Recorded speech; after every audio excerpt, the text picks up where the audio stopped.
উমরের কিছু fan follower, আমরা ঠাকুরগাঁও আসছিলাম, ফান্ড কালেক্ট করতেছি, মানবিক কাজ করতেছি, বাট তারা আমাদের এখানে ডিস্টার্ব করছে, সিনক্রেট করছে।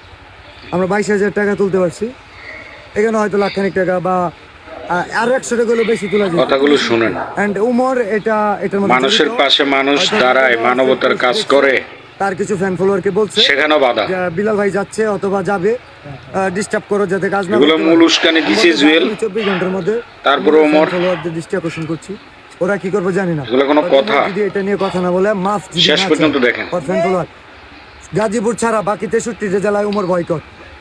অ্যান্ড এর পরবর্তীতে উমরের সাথে যদি কিছু হয়, চর্চ অফ বিলাল দায়ী না, কারণ চর্চ অফ বিলাল মানবিক কাজ করব, তার ফ্যান ফলোয়ার যদি এইসব কাজে বাধা দেয়, উমরের জন্য বাকি 63টা জেলা আমি বন্ধ করে দিতে পারি।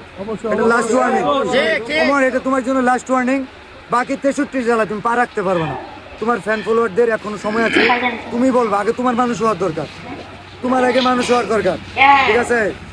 আগে তোমার মানুষ হওয়ার দরকার। আমি 24 ঘন্টা সময় দিলাম, না হলে বাকি 63 জেলায় উমর বয়কট, উমর বয়কট, উমর বাকি 63 জেলায় মানবিক কাজে যে বাধা দেয়, এই ঠাকুরগাঁওয়ের পোলাপানে উমর বলে দিচ্ছে, না হলে ঠাকুরগাঁওয়ের পোলাপানে স্পর্ধা হয় না আমাদের সাথে কথা বলতে।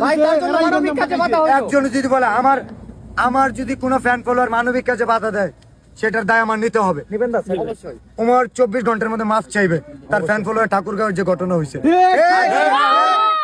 না, আর যদি না হয় গাজীপুর তার এলাকায়, এটা ছাড়া বাকি 63 জেলায় উমরকে ওপেন চ্যালেঞ্জ, আমি বয়কট। কারণ উমর প্রবেশ করতে পারবে না বাংলাদেশের কোনো জেলায়। এটা চ্যালেঞ্জ না, এটা মানবিক কাজে বাধা দেওয়ার জন্য তার শাস্তি। ঠিক।